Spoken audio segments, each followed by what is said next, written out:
Hi friends, എല്ലാവർക്കും നമ്മുടെ ഇന്നത്തെ വീഡിയോയിലേക്ക് സ്വാഗതം. അപ്പോൾ എല്ലാവരും സുഖമായിട്ടിരിക്കണമെന്ന് വിശ്വസിക്കുന്നു. മാഷാ അല്ലാഹ്, ഞാനും സുഖമായിട്ടിരിക്കുന്നു. ഇന്ന് ഞാൻ വന്നിട്ടുള്ളത് ഒരു ഇഫ്താർ സ്പെഷ്യൽ ഒരു കുഞ്ഞു വ്ളോഗും ആയിട്ടാണ് കേട്ടോ. അപ്പോൾ ചെറിയ രീതിയിലുള്ള ഒരു ഇഫ്താറിൻ്റെ ഐറ്റംസൊക്കെയാണ് ഞാൻ കാണിച്ചു തരുന്നത്. അപ്പോൾ ഒരുപാട് ഡീറ്റെയിൽ ആയിട്ടൊന്നും കാണിക്കുന്നില്ല. ഇഫ്താർ വീഡിയോ ഇടരുതെന്ന് വിചാരിച്ചതാണ്. കാരണം ഒരുപാട് പേരുണ്ട് കൊറോണയൊക്കെ ബാധിച്ച് ജോലിയൊന്നും ഇല്ലാതെ ഭക്ഷണമൊന്നും ഇല്ലാതെ ബുദ്ധിമുട്ടിരിക്കുന്ന ഒരുപാട് പേരുണ്ട്. അവരൊക്കെ ഓർക്കുമ്പോൾ അവരുടെ മുമ്പിലേക്ക് ഇതുപോലുള്ള വിഭവങ്ങളൊക്കെ ആയിട്ട് വരരുതെന്നുള്ള വിചാരിച്ചിരുന്നതാണ്. പക്ഷേ എൻ്റെ ഒരുപാട് കൂട്ടുകാരിങ്ങനെ മെസ്സേജ് ചെയ്തു ഇഫ്താർ വ്ളോഗ് ഒന്ന് കാണണമെന്ന്. അതുകൊണ്ട് മാത്രമാണ്. അപ്പോൾ ഒരുപാട് ഡീറ്റെയിൽ ആയിട്ടൊന്നും ഞാൻ കാണിക്കുന്നില്ല. ചെറിയ രീതിയിൽ ഞാനൊന്ന് ഓടിച്ചിട്ടുള്ള ഒരു ചെറിയ കുഞ്ഞ് ഇഫ്താർ വീഡിയോ ആണ് നിങ്ങൾക്ക് വേണ്ടി ഞാൻ തയ്യാറാക്കുന്നത്. അപ്പോൾ സ്നാക്സ് എപ്പോഴും ഫ്രൈ ഐറ്റംസൊക്കെ ഉണ്ടാക്കും. പക്ഷേ ഇന്ന് ഇപ്പോൾ ഒരു കട്ട്ലൈറ്റിൽ മാത്രം ഫ്രൈ ആയിട്ട് നമ്മൾ ഒതുക്കിയിട്ടിട്ടുണ്ട്. അപ്പോൾ മോളൊന്ന് സഹായിക്കാമെന്ന് പറഞ്ഞ് കട്ട്ലൈറ്റിൻ്റെ ഇതൊന്ന് ഉരുട്ടിയൊക്കെ തരുവാണ്. അപ്പോൾ പിന്നെന്താ, അപ്പോൾ ഒരു കട്ട്ലേറ്റ് ഫ്രൈ ഉണ്ട്. പിന്നെ അതുപോലെ തന്നെ നമ്മുടെ ബ്രെഡിൽ മയോണൈസും പച്ചക്കറിയൊക്കെ വെച്ച് നിറച്ച് അതിൻ്റെ ഉള്ളിൽ ഒരു കട്ട്ലേറ്റ് ഫില്ല് ചെയ്തതും കൂടെ കൂട്ടി 2 സ്നാക്സ് ഐറ്റം മാത്രമേ നമ്മളിന്ന് തയ്യാറാക്കുന്നുള്ളൂ. പിന്നെ നമ്മളൊരു ജ്യൂസ് എന്ന് പറയുന്നത് ഒരു സ്ട്രോബെറിയുടെ ഒരു ഷേക്കാണ്. അപ്പോൾ സ്ട്രോബെറിയുടെ ജെല്ല് നമ്മൾ ഒരു ബോട്ടിൽ ഇങ്ങനെ മേടിച്ച് വെച്ചിട്ടുണ്ടായിരുന്നു. അപ്പോൾ അത് ഒരു മിക്സിയിലേക്ക് പഞ്ചസാര ഇട്ടതിന് ശേഷം കുറച്ച് നമ്മുടെ ഈ ജെല്ലും കൂടി ഒഴിച്ചു കൊടുത്തു. ആവശ്യത്തിന് പാൽ ഒഴിച്ച് നന്നായിട്ട് അടിച്ചെടുക്കുക. ഇനി അതിന് ശേഷം നമ്മൾ അതിനകത്തേക്ക് കുറച്ച് കസ്കസും കുറച്ച് അതുപോലെ തന്നെ നമ്മുടെ കശുവണ്ടിയൊക്കെ ഇട്ടിട്ട് എടുക്കുക. അത്രയേ ഉള്ളൂ. പിന്നെ നാരങ്ങ വെള്ളം ഞങ്ങളിവിടെ കലക്കാറുണ്ട്. പക്ഷേ ഞങ്ങൾ നോമ്പ് തുറക്കുന്ന സമയത്ത് ചെറിയ ചൂടുവെള്ളത്തിലാണ് നോമ്പ് തുറക്കുന്നത്. ഇക്കാക്ക് നിർബന്ധമുള്ള കാര്യമാണ്. വെറും വയറ്റിൽ തന്നെ ആസിഡുള്ള ഈ നാരങ്ങ വെള്ളം കഴിക്കാൻ സമ്മതിക്കില്ല. അപ്പോൾ ചൂടുവെള്ളത്തിൽ നോമ്പ് തുറക്കും. അതിനുശേഷം കാരക്കയൊക്കെ കഴിച്ച് ഫ്രൂട്ട്സ് എന്തെങ്കിലുമൊക്കെ കഴിച്ചതിന് ശേഷം മാത്രമേ നാരങ്ങ വെള്ളം കഴിക്കാൻ സമ്മതിക്കാറുള്ളൂ. അപ്പോൾ നാരങ്ങ വെള്ളം കലക്കണമെന്ന് വെച്ചിട്ടുണ്ടെങ്കിൽ കുറച്ചധികം പുതിന ഇടും. അതിനകത്തേക്ക് കുറച്ച് ചെറിയൊരു പീസ് ഇഞ്ചി കൂടി ഇട്ട് കൊടുക്കും. പിന്നെ നമ്മുടെ ചെറുനാരങ്ങ നീര് അത് ഒഴിച്ചു കൊടുക്കും. പിന്നീട് ആവശ്യത്തിനുള്ള പഞ്ചസാര കൂടി ഇട്ടിട്ട് നന്നായിട്ടൊന്ന് മിക്സിയിലിട്ടൊന്ന് അരച്ചെടുക്കും. പിന്നെ നല്ല തണുത്ത വെള്ളം കൂടി ഒഴിക്കും. പിന്നെ കുറച്ച് കസ്കസും കൂടി ഇട്ടെടുത്തിട്ടുണ്ടെങ്കിൽ നമ്മുടെ ടേസ്റ്റി ആയിട്ടുള്ള നാരങ്ങ വെള്ളം തയ്യാറാണ്. അപ്പോൾ ഇതൊന്നും ഡീറ്റെയിൽ ആയിട്ടൊന്നും ഞാൻ പറഞ്ഞു തരുന്നില്ല. അപ്പോൾ ഇതുപോലെ കഴിക്കുവാണെങ്കിൽ വയറിന് നല്ല സുഖമാണ്. ഗ്യാസിൻ്റെയൊക്കെ ബുദ്ധിമുട്ടുണ്ടെങ്കിൽ ഇഞ്ചി ഉള്ളതുകൊണ്ട് മാറിക്കിട്ടും. അതുപോലെ തന്നെ പുതിനയിലയും ഉണ്ട്. അപ്പോൾ അതും ശരീരത്തിന് നല്ലതാണ്. അപ്പോൾ അങ്ങനൊരു നാരങ്ങ ജ്യൂസാണ്. അപ്പോൾ കസ്കസ് കുറച്ചധികം വെള്ളത്തിലിട്ട് വെച്ചേക്കും. എല്ലാ ദിവസവും എടുക്കേണ്ട ആവശ്യമില്ലല്ലോ. അപ്പോൾ കുതിർന്നിരിക്കുന്ന കസ്കസ് കുറച്ചായിട്ട് ഇട്ടാൽ മതി. അപ്പോൾ അതേ കട്ട്ലേറ്റ് പൊരിക്കാനായിട്ട് മൂത്ത ആളെന്നെ സഹായിക്കുന്നുണ്ട്. അപ്പോൾ അതേ കട്ട്ലേറ്റ് പൊരിക്കാൻ വേണ്ടി ഇട്ടിട്ടുണ്ട്. അപ്പോൾ ബീഫ് കട്ട്ലേറ്റ് ആണ്. അപ്പോൾ കട്ട്ലേറ്റാണ് ഒരുപാട് ഇഷ്ടം പിള്ളേർക്ക്. അപ്പോൾ അതുകൊണ്ട് തന്നെ കട്ട്ലേറ്റ് ഒന്നല്ലെങ്കിൽ സമൂസ അല്ലെങ്കിൽ പരിപ്പുവട അങ്ങനെ മാറി മാറി ഓരോ ദിവസവും ഓരോന്നായിട്ട് നമ്മൾ തയ്യാറാക്കും. അപ്പോൾ ഇന്ന് കട്ട്ലേറ്റാണ്. അപ്പോൾ അതേ നമ്മുടെ കട്ട്ലേറ്റ് ഫ്രൈ ചെയ്യാനായിട്ട് ഇട്ടിട്ടുണ്ട്. അപ്പോൾ ആ സമയത്തേക്ക് നമ്മൾ നാരങ്ങ നന്നായിട്ട് അടിച്ചെടുത്തിട്ടുണ്ട്. ഇനി ഇതൊന്ന് നന്നായിട്ട് അരിച്ചെടുത്തിട്ട് അതിനകത്തേക്ക് ആവശ്യത്തിന് തണുത്ത വെള്ളം കൂടി ഒഴിച്ചിട്ട് സോസും ഇട്ടിട്ട് കുറച്ച് മാറ്റി വയ്ക്കും. അപ്പോൾ ഇതാണ് നമ്മുടെ നാരങ്ങ വെള്ളം.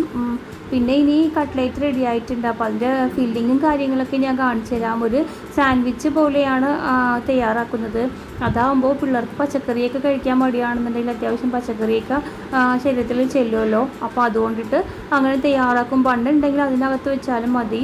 അപ്പോൾ ഞാൻ ബ്രെഡിനകത്താണ് ഇന്ന് വെക്കുന്നത്. പിന്നെ ഈ നാരങ്ങ വെള്ളത്തിനകത്ത് 2 പച്ചമുളക് കീറി ഇതുപോലെ ഇടും. അതിൻ്റെ സ്മെല്ല് ഹസ്ബൻഡിന് ഭയങ്കര ഇഷ്ടമാണ്. അപ്പോൾ അതുകൊണ്ട് അങ്ങനെ ചെയ്യാറുണ്ട്. പിന്നെന്താ, അപ്പോൾ നമ്മുടെ ആ ഒരു ബ്രെഡ് ഫില്ലിംഗ് ഒക്കെ കാണിച്ചു തരാം. അപ്പോൾ ഇത് നാസ്ത വേണ്ട, ബീഫ് കറി ആയതുകൊണ്ട് ചോറ് മതിയെന്ന് പറഞ്ഞു. അപ്പോൾ ഇത് നമ്മുടെ കട്ട്ലേറ്റൊക്കെ റെഡി ആയിട്ടുണ്ട്. അപ്പോൾ ബീഫ് കറി റോസ്റ്റ് മതിയെന്ന് പറഞ്ഞുകൊണ്ട് ഞാൻ നേരത്തെ ബീഫ് റോസ്റ്റ് തയ്യാറാക്കി മാറ്റി വെച്ചിട്ടുണ്ട്. അപ്പോൾ ഇതിൻ്റെ ഒന്നും റെസിപ്പിയൊന്നും ഞാൻ നിങ്ങൾക്ക് ഡീറ്റെയിൽ ആയിട്ട് പറയുന്നില്ല. ഇതൊക്കെ നേരത്തെ ചെയ്തിട്ടുള്ളതാണ്. വേണമെങ്കിൽ ഡിസ്ക്രിപ്ഷൻ ബോക്സിൽ അതിൻ്റെ ലിങ്ക് ഇട്ട് തരാം. അപ്പോൾ ഇതേ നമ്മുടെ ആ ചെറിയ നോമ്പ് തുറ സമയത്ത് വെള്ളയപ്പം ഇവിടെ നിർബന്ധമാണ്. പരിപ്പോടയോ കട്ട്ലേറ്റോ ഉണ്ടാക്കുമ്പോൾ അതിന് എന്താ പറയുക, ഒരു വെള്ളയപ്പത്തിൻ്റെ നടുക്ക് കട്ട്ലേറ്റോ പരിപ്പോടയോ വെക്കും. എന്നിട്ട് ചുരുട്ടിയെടുത്ത് കഴിക്കുക. അത് ഹസ്ബൻഡിന് പിള്ളേർ മസ്റ്റാണ്. അപ്പോൾ എല്ലാ ദിവസവും നോമ്പ് തുറക്കും ഈ ഒരു 3-4 വെള്ളയപ്പം ഇതുപോലെ ചുട്ടെടുക്കും. അപ്പോൾ ഇതുപോലെ ഇങ്ങനെ കൂട്ടി വയ്ക്കും. ആവശ്യത്തിനെടുത്ത് ചുട്ട് എടുക്കാറാണ് പതിവ്. ഇപ്പോൾ ഒരു അധികമൊന്നും ചുടാറില്ല. ഒരു 5 എണ്ണമൊക്കെ മതിയാകും. ഓരോന്നൊക്കെ ഇങ്ങനെ കഴിക്കുകയുള്ളൂ. പിന്നെ ആദ്യത്തെ നോമ്പോറ കഴിഞ്ഞ് പിന്നെ നമ്മൾ നമസ്കാരമൊക്കെ കഴിഞ്ഞ് വന്നിട്ടാണ് ചായ കുടിക്കുന്നത്.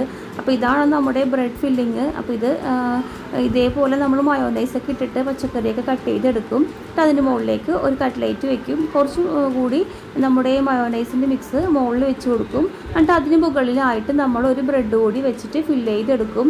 ഇതാണ്. അപ്പോൾ ഇങ്ങനെ ചെയ്യുമ്പോൾ ഒരുപാട് നമ്മുടെ എണ്ണയൊന്നും ഫ്രൈ കിട്ടുമ്പോൾ എണ്ണയൊന്നും കിട്ടില്ലല്ലോ. അപ്പോൾ അതാണ് നമ്മുടെ നോമ്പോറയ്ക്ക് ഇന്ന് നമ്മൾ തയ്യാറാക്കിയിട്ടുള്ളത്. അപ്പോൾ ദേ നമ്മളെല്ലാം മേശപ്പുറത്ത് വെച്ചിട്ടുണ്ട്. ഇപ്പം നോമ്പ് തുറക്കാൻ ടൈം ആയിട്ടുണ്ട്. അപ്പോൾ ദേ വാങ്ക് വിളിച്ചു. അപ്പോൾ ഈന്തപ്പഴമൊക്കെ എടുത്തിട്ടാണ് നോമ്പ് തുറക്കണത്. ഇപ്പോൾ വെള്ളം കുടിച്ച് ചൂടുവെള്ളം കുടിച്ച് നോമ്പ് തുറക്കും. ഇനി നോമ്പ് തുറന്ന് കഴിഞ്ഞിട്ടുണ്ടെങ്കിൽ നമ്മൾ നമസ്കാരമൊക്കെ കഴിഞ്ഞ് കുറച്ച് നേരം ഓതി കഴിഞ്ഞിട്ടേ ചായ കുടിക്കുകയുള്ളൂ.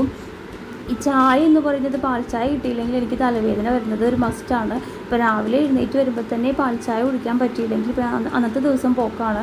അന്ന് എനിക്ക് മുഴുവനും തലവേദനയായിരിക്കും. അതുകൊണ്ട് ഈ നോമ്പ് തുറന്ന ഉടനെ തന്നെ എനിക്കിത്തിരി ചായ കുടിക്കണം. അപ്പോൾ ഈ നമസ്കാരം ഒത്തും കഴിഞ്ഞ് വരുമ്പോൾ ഇതേപോലെ ഒരു ചായ കുടിക്കും. ഇപ്പോൾ ചായ കുടിക്കുന്ന സമയത്ത് ഒരു എരിവ് എനിക്ക് നിർബന്ധമാണ്. അപ്പോൾ ഒരു കട്ട്ലേറ്റ് എടുത്ത് വെച്ചിട്ടുണ്ടായിരുന്നു. അപ്പോൾ അതും കൂട്ടിയിട്ട് റിലാക്സ് ചെയ്തിട്ട് ചായ കുടിക്കുകയാണ് കേട്ടോ. അപ്പോൾ ഇരുന്ന് റിലാക്സൊക്കെ ചെയ്തിട്ടേ ഞാൻ ചായ കുടിക്കുകയുള്ളൂ. അപ്പോൾ ചായ കുടിയൊക്കെ കഴിഞ്ഞപ്പോൾ ഞാൻ ഓർത്തു മോൾക്ക് നെയ്ച്ചോറ് മതി എന്ന് പറഞ്ഞു. അപ്പോൾ അവൾക്ക് വേണ്ടിയിട്ട് കുറച്ച് നെയ്ച്ചോറ് വെക്കാം. അപ്പോൾ അതിന് വേണ്ടിയിട്ടുള്ള അരിയൊക്കെ ഒന്ന് ഫ്രൈ ചെയ്ത് കൊടുക്കാൻ. അപ്പോൾ ഇക്ക പറഞ്ഞു എനിക്ക് നെയ്ച്ചോറൊന്നും വേണ്ട, എനിക്ക് വെറും ചോറ് മതി, നിങ്ങൾ നെയ്ച്ചോറ് എന്ത് വേണമെങ്കിലും കഴിച്ചോ, എനിക്ക് കുറച്ച് പരിപ്പ് കറി കൂടി മതി. അപ്പോൾ ബീഫ് റോസ്റ്റിൻ്റെ കൂടെ പരിപ്പ് കറി നിർബന്ധമാണ്. അപ്പോൾ അത് നെയ്ച്ചോറിനും വെറും ചോറിനൊക്കെ ഇടാമല്ലോ. അപ്പോൾ അത് മറ്റേ കുക്കറിൽ ഇൻഡക്ഷൻ കുക്കറിൽ ഞാൻ കുറച്ച് വെള്ളം വെച്ചിട്ടുണ്ടായിരുന്നു. അപ്പോൾ അത് തിളച്ച് വന്നപ്പോഴേക്കും നമ്മൾ വറുത്ത് വെച്ചിട്ടുണ്ടായിരുന്ന നമ്മുടെ അരി വെള്ളത്തിലേക്ക് ഇട്ട് കൊടുത്തിട്ടുണ്ട്. ഇനി ഇതൊന്ന് തിളപ്പിച്ചെടുത്ത് ഒരു വിസിലടിക്കുമ്പോഴേക്കും നമ്മുടെ നെയ്ച്ചോറ് റെഡി ആയിട്ടുണ്ടാവും. പിന്നെ ഭക്ഷണം കഴിക്കുന്നതെന്ന് പറയുന്നത് ഏകദേശം 10-11 മണിയാകുമ്പോഴേക്കും ഇവിടെ നമ്മൾ ഫുഡ് കഴിക്കാറുള്ളൂ. അപ്പോൾ ഇതാണ് നമ്മുടെ ബീഫ് റോസ്റ്റ്. നല്ല ടേസ്റ്റി ആയിട്ടുള്ള ബീഫ് റോസ്റ്റ് ആയിരുന്നു. വേണമെങ്കിൽ ഇതിൻ്റെ ലിങ്ക് ഞാൻ ഡിസ്ക്രിപ്ഷൻ ബോക്സിലിടാം. ഇതിന് മുമ്പ് ഞാൻ ഈ വീഡിയോ അപ്ലോഡ് ചെയ്തിട്ടുണ്ടായിരുന്നു. നെയ്ച്ചോറിനും ചോറിനൊക്കെ ഭയങ്കര ടേസ്റ്റാണ് കേട്ടോ ഈ ബീഫ് റോസ്റ്റ്. അപ്പോൾ ഇത് നമ്മുടെ കിടുക്കാച്ചിയായിട്ടുള്ള സുന്ദരിയായിട്ടുള്ള ബീഫ് റോസ്റ്റ് റെഡി ആയിട്ടുണ്ട്. അപ്പോൾ ഇനിയൊരു പരിപ്പ് കറി ഉണ്ട്. അപ്പോഴേക്കും എനിക്ക് കുറച്ച് ഇറച്ചിച്ചോറ് ഒരാൾ കൊണ്ടു തന്നത് കേട്ടോ. അപ്പോൾ നമ്മുടെ മുകളിലുള്ള കുട്ടി തന്നെയാണ് നമുക്കത് കൊണ്ടു തന്നത്. അപ്പോൾ ഇതേ നമ്മുടെ ഇറച്ചിച്ചോറ്, വെറുംചോറ്, ബീഫ് റോസ്റ്റ്, പരിപ്പ് കറി, സലാഡ്, അച്ചാറ് ഇതൊക്കെ ആയിട്ടാണ് നമ്മളുടെ ഇന്നത്തെ നോമ്പ് തറ എന്താ പറയണ ഫുഡ് കേട്ടോ. അപ്പോൾ ഇതുകൂടി കഴിഞ്ഞാൽ നമ്മുടെ ഇന്നത്തെ നോമ്പ് തുറയുടെ ഭക്ഷണങ്ങളൊക്കെ കഴിഞ്ഞു. അപ്പോൾ എൻ്റെ ഈ കുഞ്ഞ് ഇഫ്താർ വ്ളോഗ് എൻ്റെ എല്ലാ കൂട്ടുകാർക്കും ഇഷ്ടപ്പെട്ടു എന്ന് വിചാരിക്കുന്നു. ഇഷ്ടപ്പെട്ടാൽ ലൈക്ക് ചെയ്യാനും ഷെയർ ചെയ്യാനും സബ്സ്ക്രൈബ് ചെയ്യാനും മറക്കരുത്. അപ്പോൾ അടുത്ത വീഡിയോ ആയിട്ട് വരുന്നവരെല്ലാവരും സന്തോഷത്തോടെ ഇരിക്കുക.